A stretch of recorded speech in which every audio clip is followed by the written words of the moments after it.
What do you mean to do with Lady Ophelia?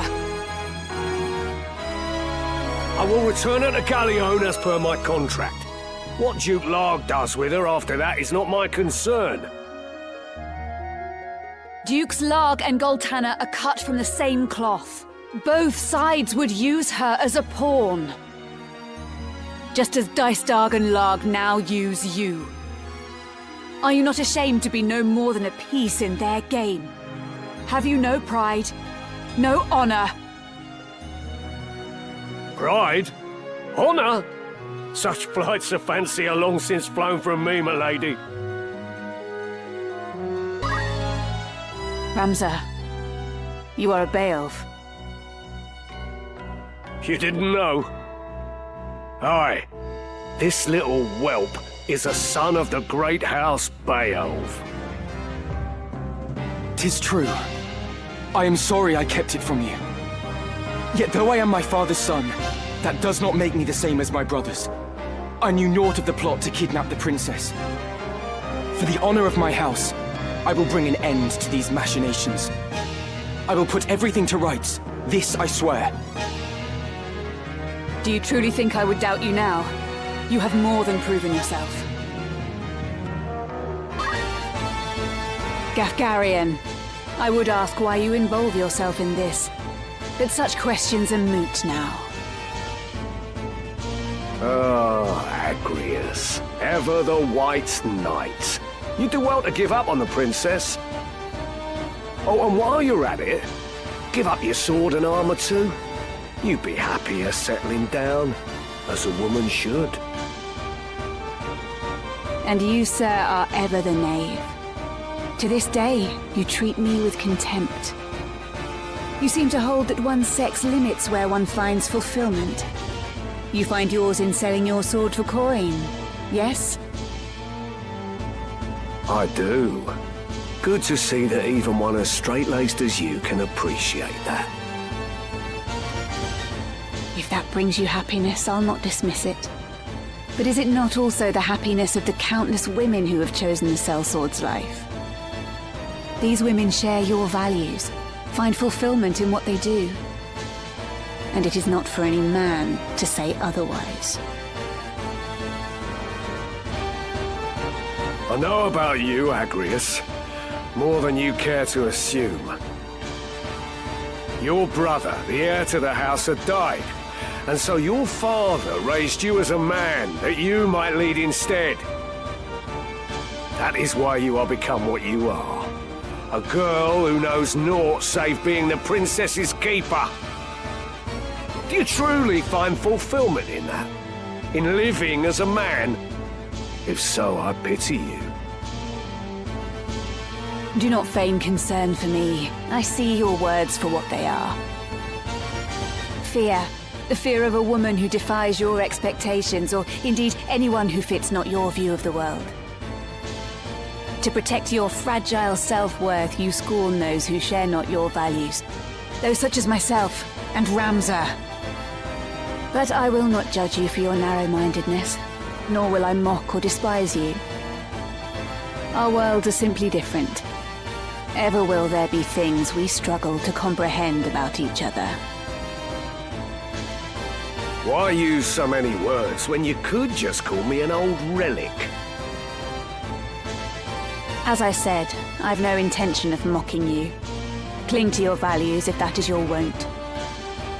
I will do the same, as will Ramza.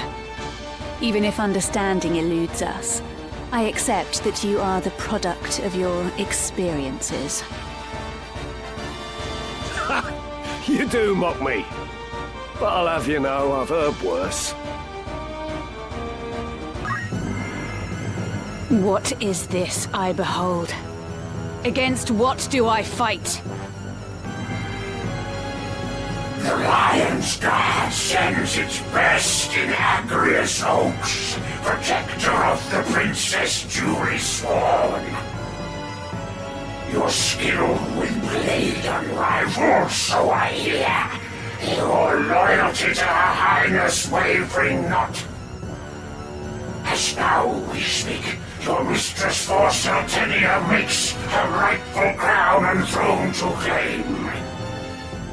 If fast remains your oath, then serve you may.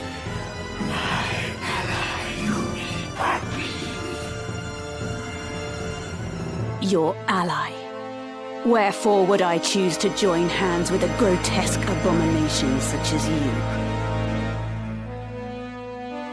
Ending. Mock you words of my appearance make. By what you see do you see fit to judge? From you, a woman groomed to lead her house, no such hypocrisy would I expect. No matter your deeds, for no more reason than your form, denied respect you are. By form alone you judge, though neath unchanged I am, the self-same man as hero hailed. Immensely, Agrias, disappoints you too. If you are unchanged as you claim, why go to such lengths for power? Nay, your vile form is a reflection of what lies beneath. You claim to have transcended, but all I see before me is a fallen man. Once, mayhap, your heart was pure, but in seeking power at any cost, you allowed it to be corrupted. You've not transcended mortality, but forsaken your humanity. You are naught but the ghost of a man clinging to his basest desires. Confessor Zalmour, 'tis I, Agrias Oaks of the Lion's Guard. Do you remember me? That I do, my lady. Yet why does the scion of House Oaks fight beside a wanted heretic? It makes for a long tale, but know that I have just reasons for joining with him. Such matters aside, Ramza Beowulf is no heretic. That which he speaks is the truth. The truth? You too would claim that the Cardinal became a Lucavi? Obscene! Even should such demons exist, they could never tempt a pious man such as His Eminence. The heretic deceives Lady Agrias. That is the only explanation. He is a cunning one indeed.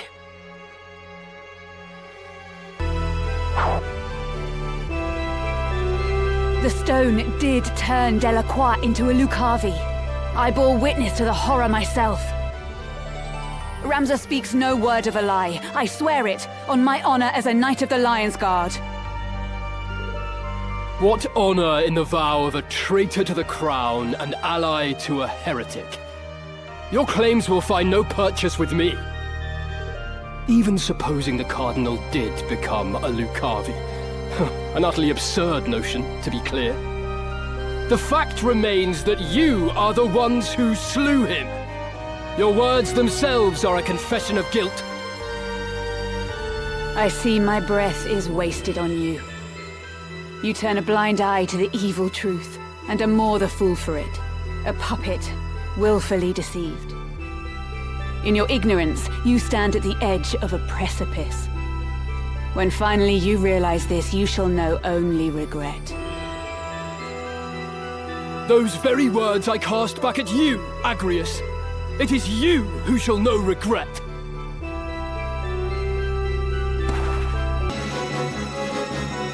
Well, well. The Crown's loyal hound yet keeps company with a heretic. Like Ramza, mayhap you have cast aside your nobility. More easily done for you, I dare say, given yours was but recently bought with coin. That is a slander on House Oaks, and I will not stand for it. Come now. All know the tale. As a means to replenish its coffers during the 50 Years' War, the Crown established a new rank of aristocracy and sold the titles to any who would buy them. Overnight, merchants and others flush with coin were made nobles. In this manner did House Oaks come to be. However, such as you are nobles in name alone, allowed no seat in Parliament, you are seen as little more than pretenders by the old houses. Is this not so? My father distinguished himself in the war. He earned his knighthood. Oh, I do not doubt that he fought most valiantly. But so too did we volunteers. We too risked life and limb. We too distinguished ourselves. Yet upon returning from the front, were we likewise recognized by the crown? Nay, we were shunned. And the difference between us and you, the coin in our pockets, naught more. Those who have it become lords. Those who do not remain peasants. Such is the way of our world. In that, I concede you may be right. 'Tis the reason I fight now independent of house and name. Yet we are not the same. For in your thirst for vengeance, you have forsaken righteousness for the power offered by the Church.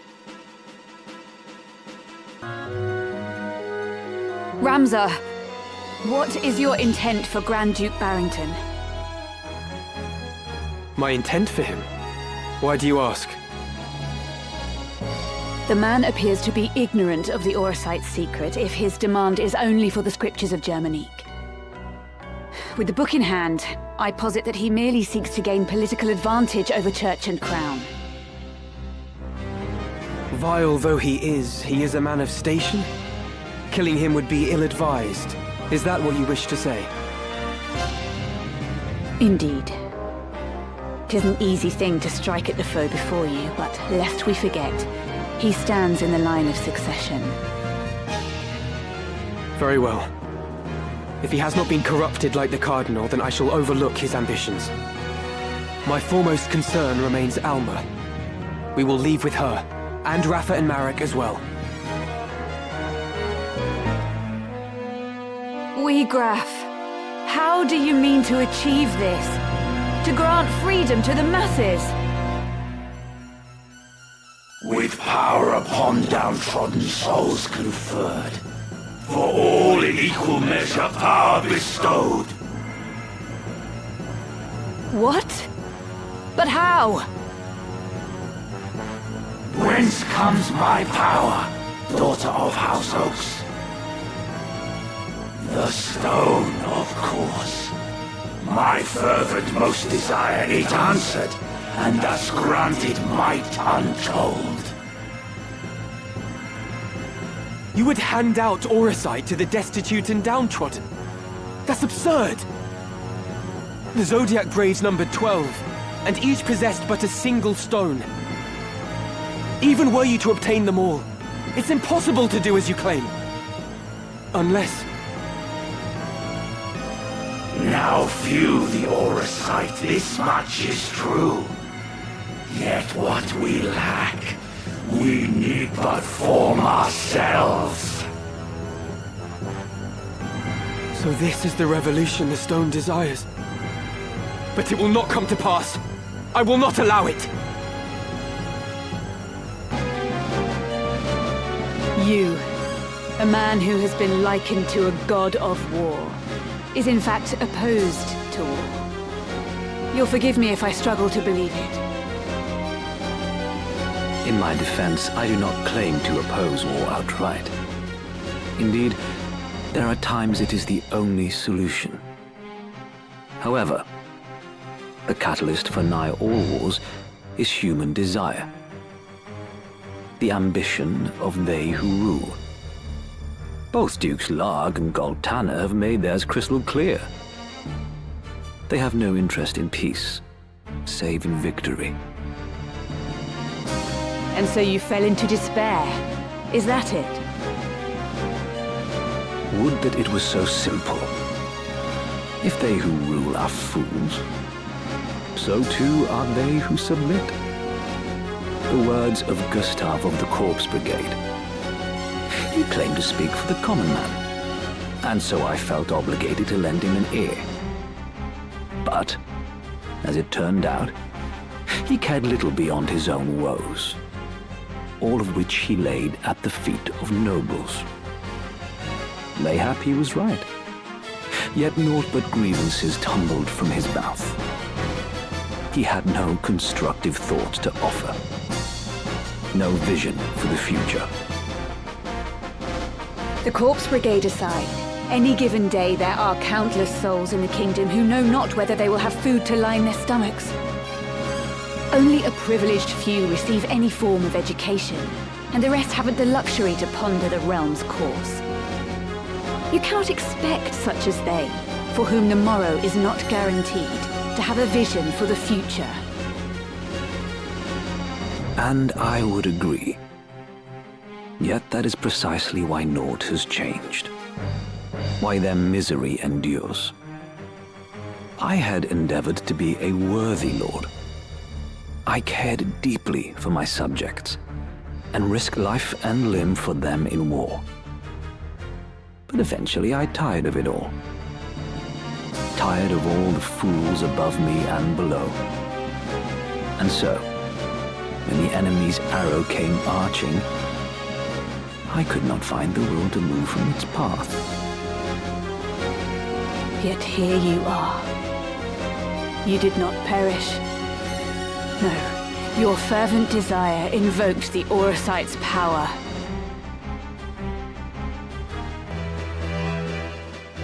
Delita, why do you fight? Why walk this path of subterfuge and conflict? You speak as if your own hands were not stained with blood. Like me, you cut down those who bar your way. We are of a kind, you and I. There is a point it goes beyond necessity. Still, you do not understand, Agrias. The few that hoard power use it to trample the masses. I seek only to break this wheel of oppression. If you fight for justice, then surely the how of it matters. Surely there is a better way. Justice. Such is naught but a delusion. Reality is cruel, as your own struggles ought to have taught you. Ideals alone will not bring about change. If we desire revolution, we must seize power, and not fear to wield it.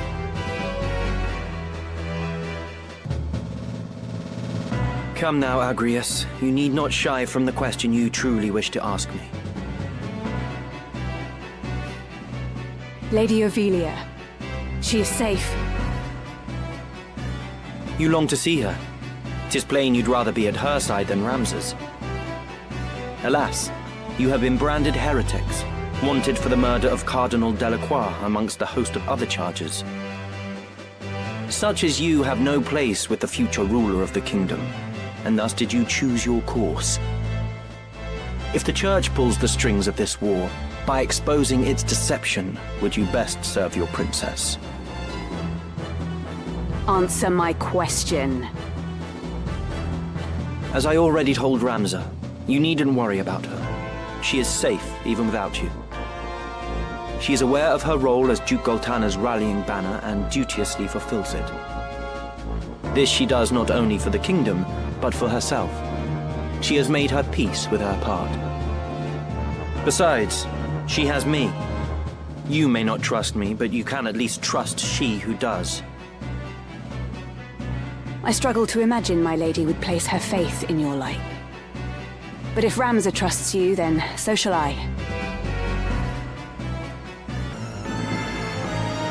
We have you now, Folmarv. Prepare yourself. The girl's most loyal sword here too, I see. For her, your strength to Ramza now is joined. Girl, you speak of Her Majesty Queen Ovelia. You shall answer for that insolence and more. Of course. That she is an impostor, you know not. The princess true, as babe in arms did die. Replace her in the crib your mistress did. A plot devised to undermine the Queen.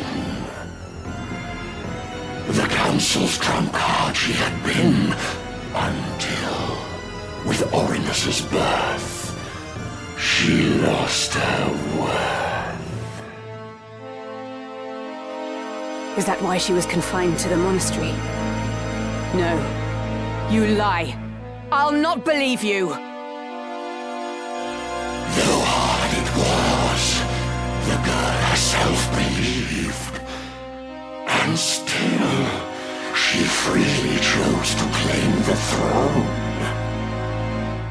When all is said, your feelings matter not. But overjoyed you rightly ought to be. For now a nameless girl is crowned a queen. Your words will do naught to shake my loyalty. In Her Majesty's name, I defy you.